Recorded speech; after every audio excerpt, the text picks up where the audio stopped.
அதனால தான் சார். வேறு மற்றபடி என் கண்ணு நல்லாவே இருக்குது சார். நல்லா இருக்குது சார். மிஸ்கின் சாருக்கு போட்டியாக எப்போ சார் டைரக்டர் ஆக போகிறீங்க? எந்த வருஷம் சார்? நான் போட்டி போடுறதா ஏன் சார் மிஸ்கின் சாரோட போட்டி போடணும்? நீங்கள் சொல்லுங்கள் சார். எனக்கு தான் தெரியுமா, அந்த மனுஷன் வீட்டுக்கு போங்க சார். அவர் புத்தகத்துக்கு மேலே தூங்குறாருல, படுக்கில் படுத்து தூங்குறான்னு தெரியுது. அவ்வளோ படிக்கிற ஒரு ஆள். நீங்கள் அவர்கிட்ட போய் எந்த விஷயம் வேணா கேளுங்க, யாரும் வேணா கேளுங்க. ரொம்ப ஆத்மார்த்தமாக சொல்லி கொடுக்க ஒரு மனுஷன்.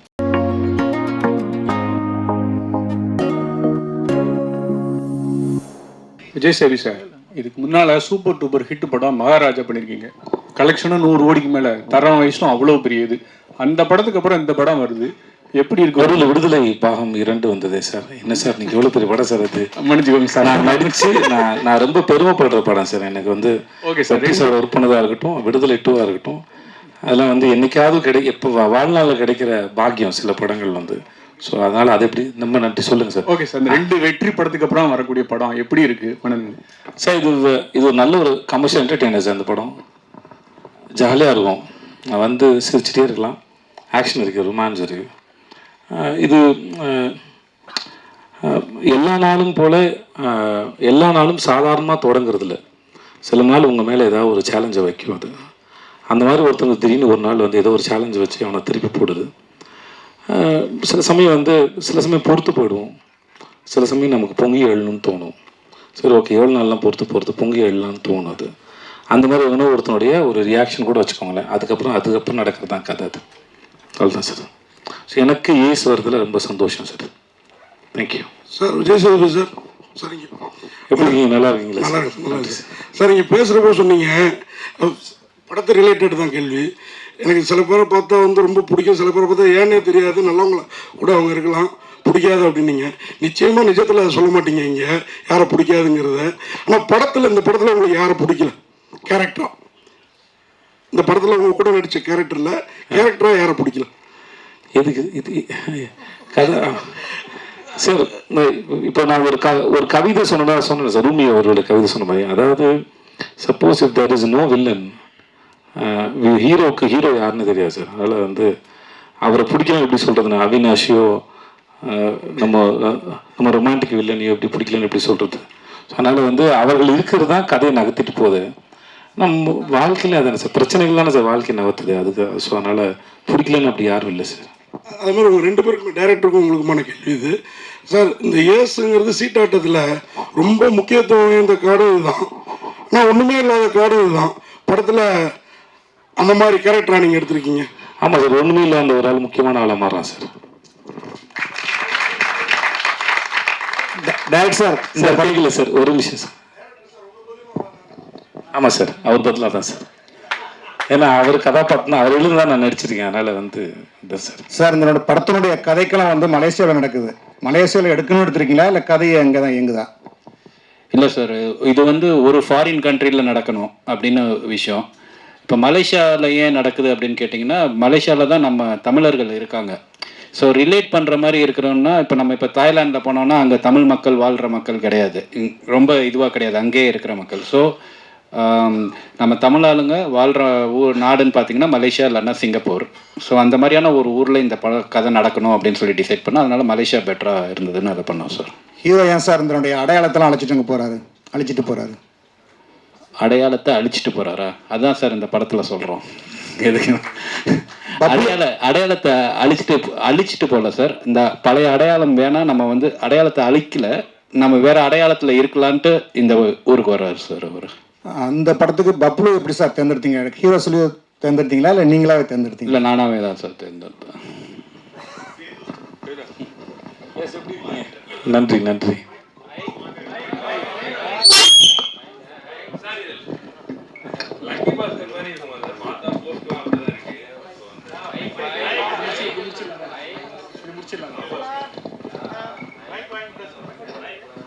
சேது, வாழ்த்துக்கள். ரொம்ப நல்லா இருக்கு. நன்றி சார், நன்றி சார். அண்ட் உங்களுடைய ஃபிட்னஸ் வந்து ரொம்ப இம்ப்ரூவ் ஆயிருக்கு.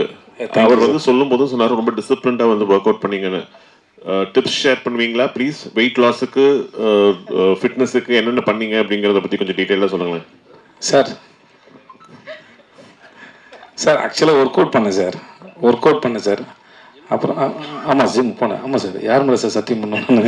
இல்ல சார், நிறைய வெயிட் லாஸ் இருக்கு, அது பார்த்த உடனே தெரிஞ்சது சார். ஆமாம் சார், ஆனாலுமே எப்படின்னா சில சாப்பாடு எனக்கு ஒத்துக்கல, அதனால் வந்து அது வேணான்னு சொல்லி தவிர்க்கிற முயற்சி பண்ணுவேன்.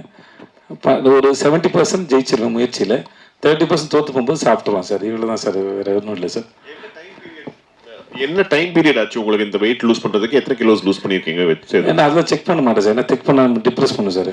அதனால அது சார், ஏன்னா பார்க்கறதுக்கு நமக்கு கேரி பண்ண முடியுதான்னு பார்க்குறதோட சரி சார். மற்றபடி நடுவில் திரும்பி இன்க்ரீஸ் ஆச்சு, குறைஞ்சது தெரியல, ஸ்டேபிளாலாம் எனக்கு இருந்ததில்லை. இப்போ தான் வந்து சில விஷயம் ஏதோ புரியுது. அதாவது என்னென்னா நம்மளா தெரிஞ்சுக்கிறதுன்னு ஒன்று இருக்குது, பட் சயின்ஸ் என்ன சொல்லுதுன்னு இருக்குது.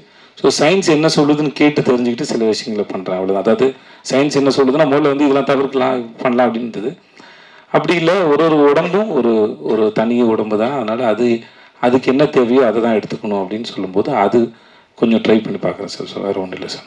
டேரக்டர் சார், இப்போ சேதுபதி சார் வந்து உங்களை பற்றி நீங்கள் செஞ்ச உதவிகளை மறக்காமல் ரொம்ப நினைவு கூர்ந்தாங்க. ஆனால் அந்த கான்செப்டில் எதுக்கு நீங்கள் வந்து சேதுபதியை அந்த அளவுக்கு படுத்தி அறிமுகப்படுத்தின விஷயங்களை ஏன் செஞ்சீங்க? அவங்க மேலே ஏன்னா அப்படி ஒரு ஈர்ப்பு ஏன் உங்களுக்கு ஏற்பட்டுச்சு? அந்த ஆடிஷனில் பார்த்ததா சார்? அது வந்து எந்த ஒன்றும் இல்லை சார். அப்போ வந்து நான் வந்து கோ டைரக்டராக ஒர்க் பண்ணிகிட்டு இருந்தேன் சார், அவர் சொன்ன மாதிரி. அப்போ வந்து ரொம்ப சின்ன வயசு. அப்போ ஆடிஷன் பண்ணையில் சார், அவர் ஆடிஷன் பண்ணையில் பியூர் டேலண்ட் மட்டும்தான் சார். அப்போது எந்த கேல்குலேஷனுமே கிடையாது சார். அப்போ பார்க்கையில் இவர் கேஸ்ட் பண்ணால் நமக்கு ஏதாவது யூஸ்ஃபுல்லாக இருக்குமா, இப்போ அந்த மாதிரிலாம் எதுவுமே கிடையாது. பார்த்த உடனே ரொம்ப பியூரான ஒரு டேலண்ட். எப்படின்னா எந்த அளவுக்குன்னா அவங்க வர்றாரு, வந்த உடனே இந்த மாதிரி நாங்கள் ரொம்ப அவசரமாக ஒரு இடத்துக்கு கிளம்பிட்டு இருந்தோம். அப்போ டைரக்டர் கூப்பிட்டாருன்னு சொல்லிட்டு அப்போ வந்து அவசரமாக போனோம். அப்போ வந்து அவர் வந்த உடனே சொன்னார், இந்த மாதிரி போய் இந்த கேரக்டர் அப்படின்னோடனே சரி நீங்களே எழுதி நடிங்க அப்படின்னு சொல்லிட்டு சொன்னோம். அவரே எழுதினார் உட்காந்து.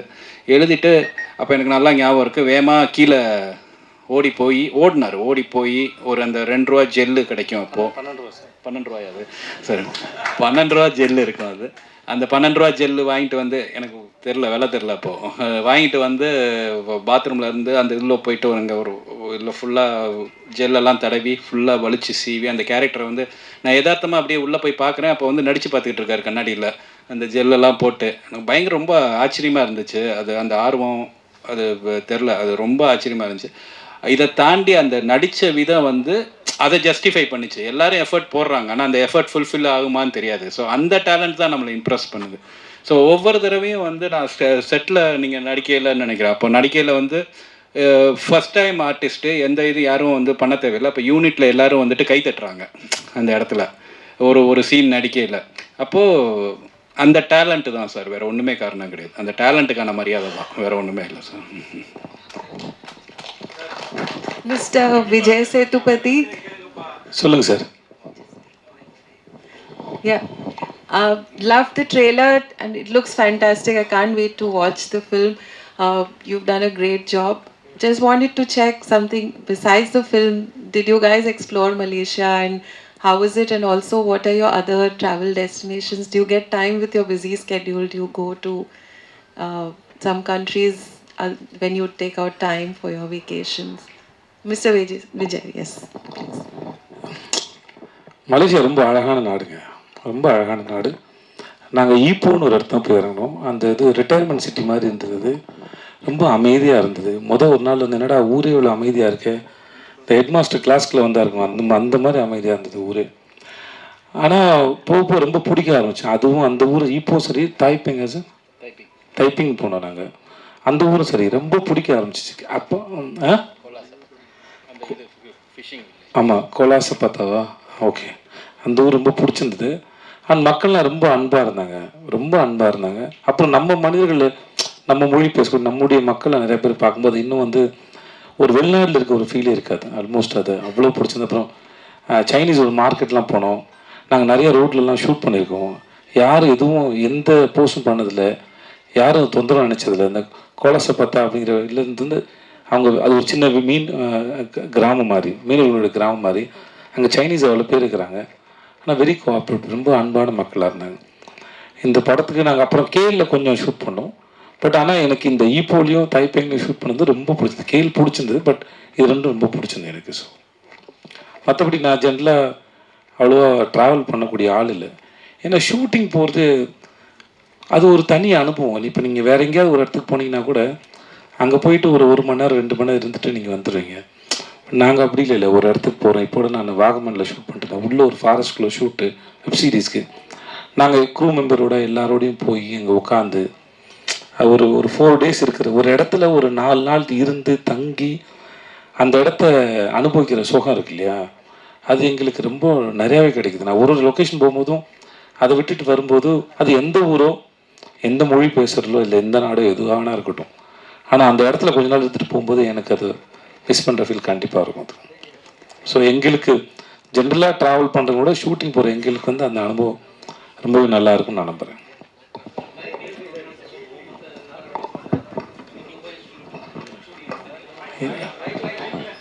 இல்லை சார், டூரிஸ்ட் ஸ்பாட் எங்கேயுமே ஷூட்டிங் பண்ணல சார்.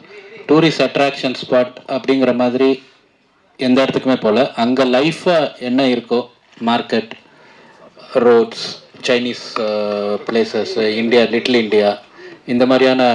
அப்புறம் முருகன் கோயிலும் ட்வின் டவரும் கண்டிப்பாக காட்டியே ஆகணும் சார், இல்லைன்னா மலேசியான்னு நம்ப மாட்டாங்க. ஸோ அதனால் அது 2 மட்டும் டூரிஸ்ட் அட்ராக்டிவ் பிளேஸ் மாதிரி இருக்கும். மற்றபடி அது வந்து எல்லா பிளேசஸுமே வந்து நார்மலாக அங்கே வாழ்கிற மக்கள் போகிற வர்ற பிளேசஸ் தான் சார் ஷூட் பண்ணோம். அந்த மாதிரி டைரக்டர் சார் கேட்டேன், லக்கி பாஸ்கர் மாதிரியே தீம்லாம் இருக்குது. ஸோ அதை பேஸ்டாக எதுவும் ஸ்டோரி இருக்குமா? இல்லை சார், லக்கி பாஸ்கருக்கு இதுக்கு எந்த சம்மந்தமே கிடையாது சார். லக்கி பாஸ்கர் வந்து சரி ஒரு அந்த மாதிரியான ஒரு ஆஸ்பெக்டில் பார்த்தீங்கன்னா அதில் ஒரு மாதிரி க்ளோஸ்லி ரிலேட்டடாக இருக்கும் சார். பட் தீமாக பார்த்தீங்கன்னா அதுக்கு இருக்கும் இந்த ஒன்றும் சம்மந்தம் இல்லை சார் லக்கி பாஸ்கருக்கு. ஹீரோயின் மேம்கிட்ட கேட்கும். அதான் நீங்கள் வரப்போ தமிழே தெரியாதுன்னு வந்து டைரக்டர் சார் சொன்னார். நீங்கள் ஆனால் அவ்வளோ அழகாக தமிழ் பேசுனீங்க.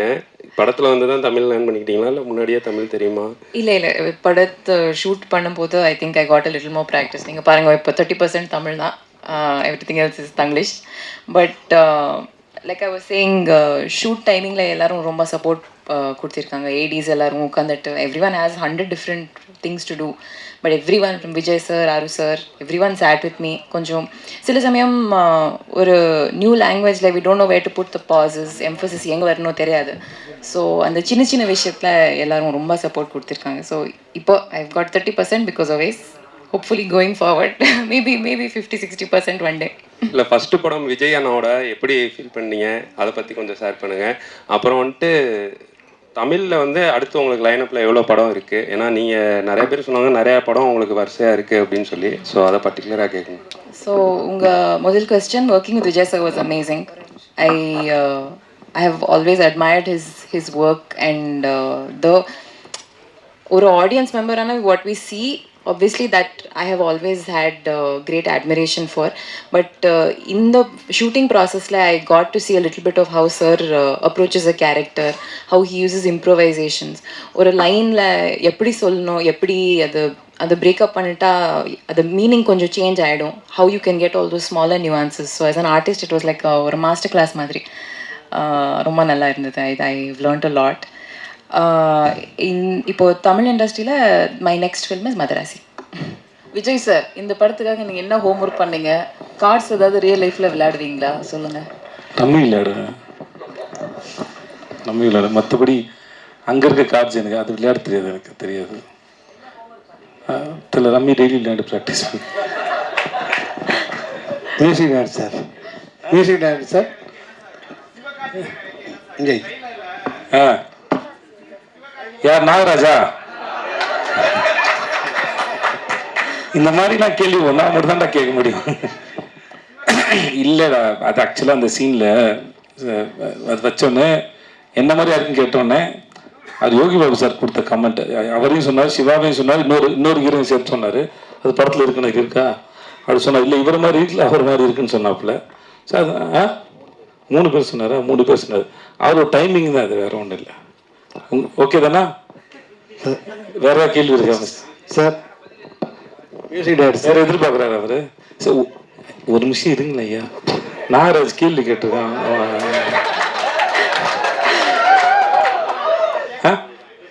அப்புறம் யோசிச்சுட்டு வரியா? ஓகே.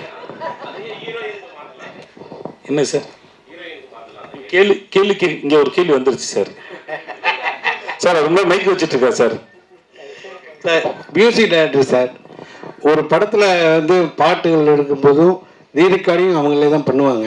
ஆனால் இப்போ இளையராஜாலாம் பிஸியாக இருக்கும்போது தீபாவளியிலலாம் 5 படம் 6 படம் இருக்கும்போது அவர் தான் பண்ணுவார். நீங்கள் ஆர்ஆருக்கு மட்டும் வெளியில் கொடுத்துருக்கு. இல்லை சார், இன்றைக்கி ஃபார்மேட் மாறிடுச்சு. ஸோ டிஜிட்டலாக இருக்கும். ஸோ இப்போ கிளாஸ் ஒர்க் வரப்போ நம்மளோட டேட்ஸு எல்லாமே சரியாக ரிலீஸ் ஆகணும்னா அதுக்கேற்ற மாதிரி ஒர்க் பண்ணணும். ஸோ என்னோட இதுவாக வந்து அதை நம்ம சேர்ந்து ஒர்க் பண்ணி அதை முடிக்கணும். ஸோ இந்த மாதிரி ஒரு அர்ஜென்சியான டைமில் வந்து ஏதோ ஒன்று பண்ணணுமே, அந்த மாதிரி உடன்பாடு எனக்கு பர்சனலாக கிடையாது. ஸோ அவங்களும் வந்து நல்லா ஃபுல் இன்வால்மெண்ட்டோட தான் ஒர்க் பண்ணாங்க. ஸோ அதனால தான் இது பேக்ரவுண்ட் ஸ்கோர் எனக்கும் இன்னொரு ப்ராஜெக்ட் கமிட்டட் இருந்துச்சு. ஸோ அவர் அந்த டைம் லைன் வந்து செட் ஆகலை, வேறு எதுவும் இல்லை. விஜய் ப்ரோ. ப்ரோ இல்லை, பீட்சா படத்துக்கு அப்புறம் வரிசையாக 3, 4, 5, 6, 7 படங்களும் வருஷத்துக்கு பண்ணியிருக்கீங்க. போன வருஷம் 3 படம், இந்த வருஷம் இப்போ தான் அக்கௌண்ட்டே ஆரம்பிக்குது. இப்படி இப்படி வருஷத்துக்கு 3 படமாவது பண்ண வேணாமா? அதான் ப்ரோ, என்ன ப்ரோ பண்ணா ஏன் பண்ணுறேன்னு கேட்குறீங்க ப்ரோ? பண்ணா ஏன் பண்ணலன்னு கேட்குறீங்க ப்ரோ? நான் என்ன பண்ணிட்டேன் ப்ரோ சொல்லுங்க ப்ரோ. கேட்க மாட்டேன். ப்ரோ இதுக்கு மாதிரி யோசிச்சு பாருங்க ப்ரோ, லிஸ்ட்லாம் எழுதி போட்டு நீங்கள் தான் எல்லாரும் சாட்சி இல்லை, எல்லாரும் சாட்சி. அதனால் வந்து அந்த பண்ணதுக்கு நான் காரணம் இல்லை, பண்ணாமல் போகிறதுக்கு நான் காரணம் இல்லை. ஏன்னா சில சமயம் சில படங்களை பண்ணியிருப்போம். இப்போ முன்னாடி சொன்ன பதில் தான் அது. என்னென்னா அந்த படங்கள் ரிலீஸ் வந்து நம்ம இப்போ இன்றைக்கி இந்த படம் ரிலீஸ் ஆகுதுன்னா இது நானாக ஃபிக்ஸ் பண்ணுறேன் இல்லை, என் ப்ரொடக்ஷன் கம்பெனி தான் ஃபிக்ஸ் பண்ணுறேன். ஸோ சில படங்கள் வந்து அவங்க நல்ல நாள் பார்க்குறது இல்லை தள்ளி போட்டதுங்களாம் அவங்களோட சாய்ஸ். அது அப்படி தேங்கி வரும்போது அது மொத்தமாக தெரிஞ்சிருக்கும், அப்படி தானே ஒழிய.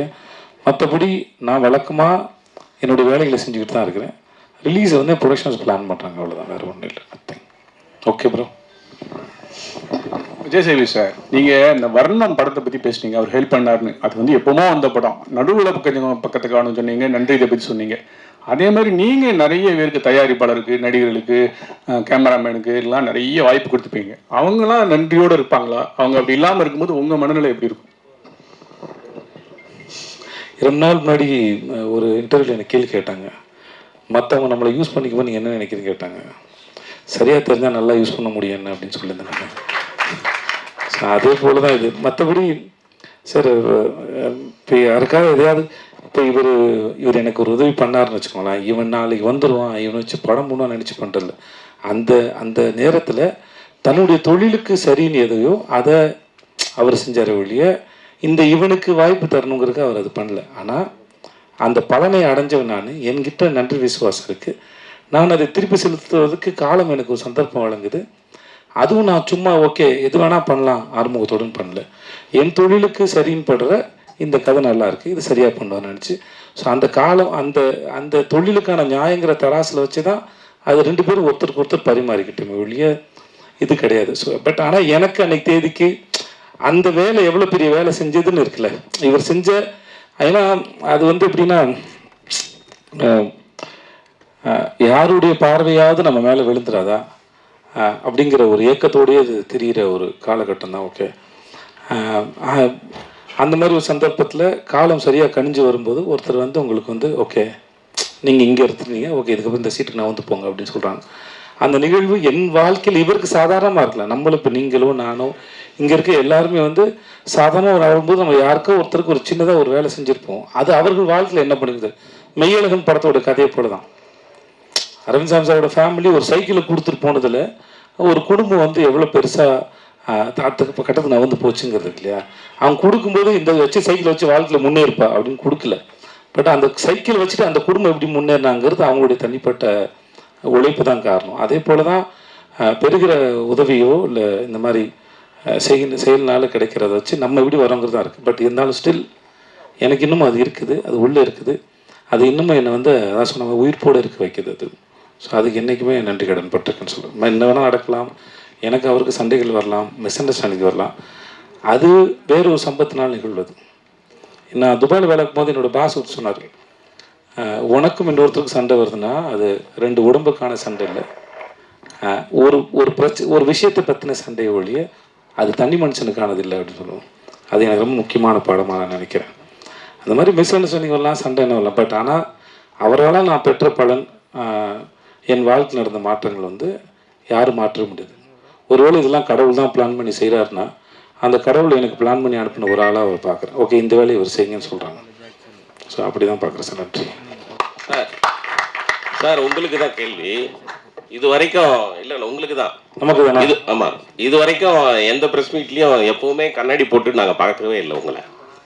இந்த ப்ரெஸ் மீட்டுக்கு வந்து இல்லை இந்த ப்ரெஸ் மீட்டுக்கு வரும்போது நீங்கள் எங்கே பார்க்குறீங்கன்னே தெரியல.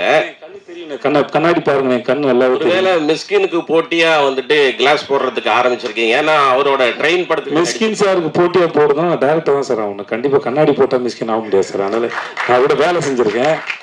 மிஸ்கின் அவர்களுடைய மூளை எப்படி இயங்குன்னு எனக்கு நல்லா தெரியும் சார். எனக்கு வந்து இந்த நான் ஷோ பண்ணலை சார். 8 மணி நேரம் 10 மணி நேரம் ஷோவில் நிற்கும்போது என் கண் வந்து ட்ரை ஆகிடுச்சு சார்.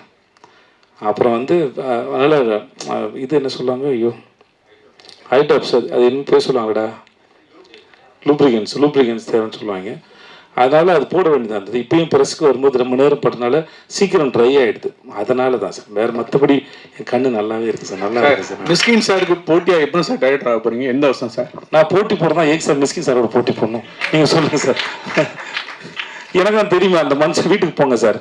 அவர் புத்தகத்துக்கு மேலே தூங்குறாருல, படுக்கையில் படுத்து தூங்குறான்னு தெரியுது. அவ்வளோ படிக்கிற ஒரு ஆள். நீங்கள் அவர்கிட்ட போய் எந்த விஷயம் வேணா கேளுங்க, யாரும் வேணா கேளுங்க. ரொம்ப ஆத்மார்த்தமாக சொல்லி கொடுக்க ஒரு மனுஷன். மறைக்க தெரியாது அவருக்கு. ஸோ எனக்கு அவரோட சிந்தனையும் சரி, ரொம்ப சின்சியராக, ரொம்ப ஆழமாக, ரொம்ப நேர்மையாக படம் பண்ணக்கூடிய மனுஷன். நான் எதுக்கு அவரோட போட்டி போடுவேன்? ரசிகனாக இருந்துட்டு போயிடுறானே. அவருக்கு ஒரு சகோதரனாக இருக்கேன், தம்பியாக இருக்கிறேன். என்னை கண்ணம்மான்னு செல்லமாக கூப்பிடுவாப்புல. ஸோ அப்படியே இருந்துட்டு போகிறேன். நான் எதுக்கு அவரோட போட்டி போகணும்? நாளைக்கு நான் படம் பண்ணாலும் அவர் என்னை வந்து ரசித்து கண்ணம்மான்னு என்னை முதல்ல பார்த்து கொண்டாடக்கூடிய ஒரு மனுஷன்.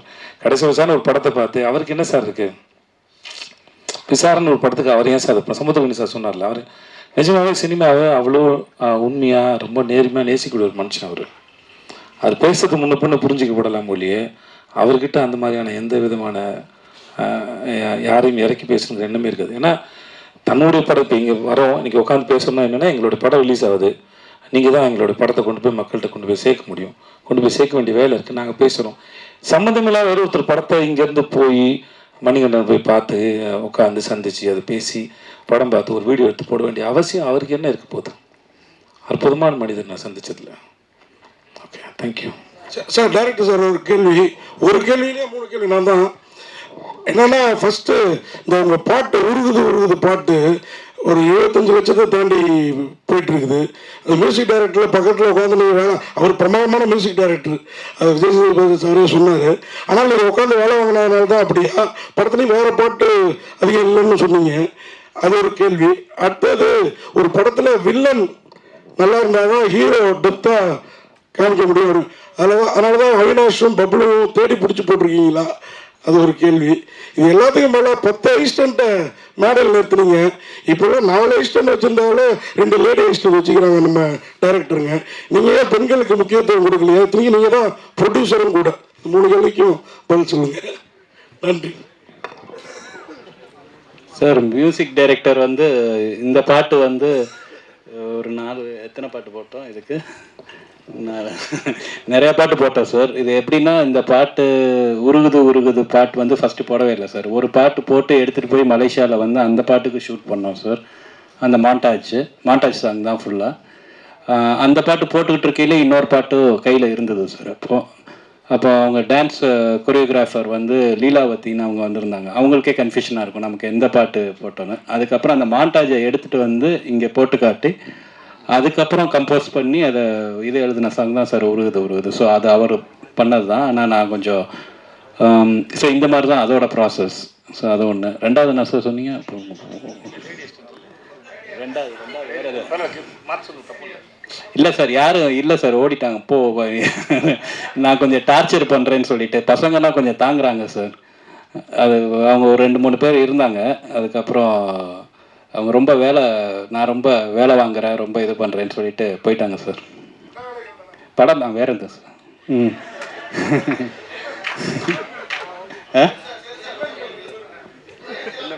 வில்லன்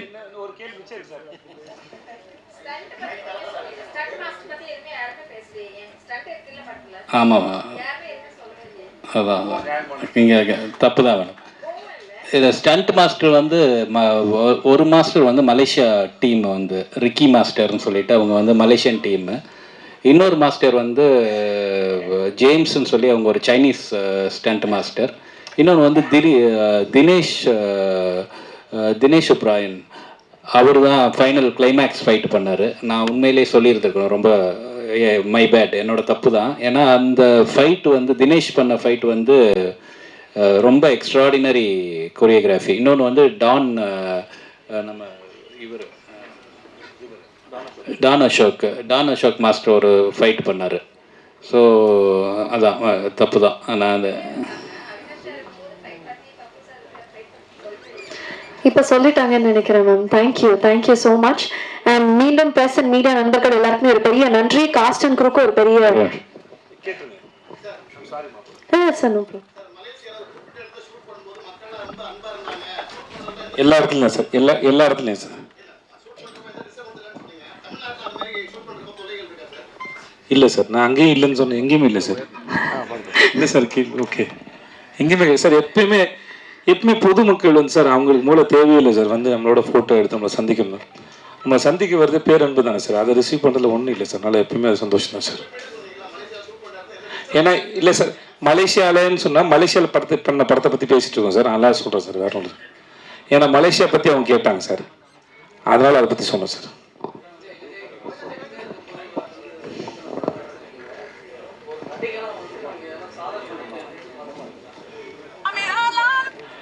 சார் நான் தப்பாக எடுத்துக்காதீங்க சார். நான் சாதனை ஒரு விஷயத்தை நம்புறதில்லை சார். அது பாட்டுக்கு அது குழப்ப இல்லை, அப்படிலாம் ஒன்றும் இல்லை சார். எல்லாமே அவ்வளோ எனக்கு அது சுலபமாக இருந்ததில்லை சார். நான் போய் புரிஞ்சுக்கிட்டு அந்த வேலையை செய்கிறது. இப்போது சார் டேரக்டர் சொன்னார் இல்லையா, போயிட்டு இப்போ யோகி பாபோட சேர்ந்தோ இல்லை ஒரு சீனையோ எல்லா இடத்துலையுமே சரி, அந்த சீனை புரிஞ்சுட்டு அதை பெர்ஃபார்ம் பண்ணும்போது சார், அப்போது நாங்கள் சரியாக தான் பண்ணியிருக்கோன்னு நாங்களே முடிவு பண்ண முடியாது சார். அது சாய்ஸ் அவங்களோடது, யார் இயக்குனரோ அவங்களோட சாய்ஸ். இப்போ நல்லா இருக்குன்னு நம்ம நினைக்கிறோன்னு வச்சுக்கோங்களேன், டேரக்டர் ஒன்மோர் சொன்னால் பேசாமல் போய் ஒன்மோர் பண்ணுறது தான் என் வேலை, புரியுதுங்களா? அப்போ நான் என்னுடைய வேலையை நானே ஜட்ஜ் பண்ண முடியாது, நானே தீர்மானிக்க முடியாது. நல்லா இருக்குது இதை வச்சுக்கோங்கன்னு கூட சொல்ல முடியாது. அதனால் நான் எப்படி நம்புறது, நான் எதையாவது சிறப்பாக பண்ணிட்டேன். ஸோ அது என்கிட்ட இல்லை. அப்போ இவர் சூஸ் பண்ணி ஒரு விஷயம் ஓகே சொல்கிறாங்க, என்னுடைய இயக்குனர் யார் வேணா இருக்கட்டும், அதுக்கப்புறம் அது நீங்களும் மக்களும் பார்த்து தான் நல்லா இருக்குன்னு சர்டிஃபிகேட் தரீங்க. அப்போ உங்கள்கிட்ட வந்து சேர வரைக்குமே வந்து நம்ம சரியாக தான் பண்ணியிருக்குமோ தெரியாத போது நாங்கள் எப்படி முடிவு எடுக்கிறது சாதனை. ஸோ அதனால் எனக்கு அது இப்படி ஒன்றும் தெரியல. சாரி. Okay, thank you sir.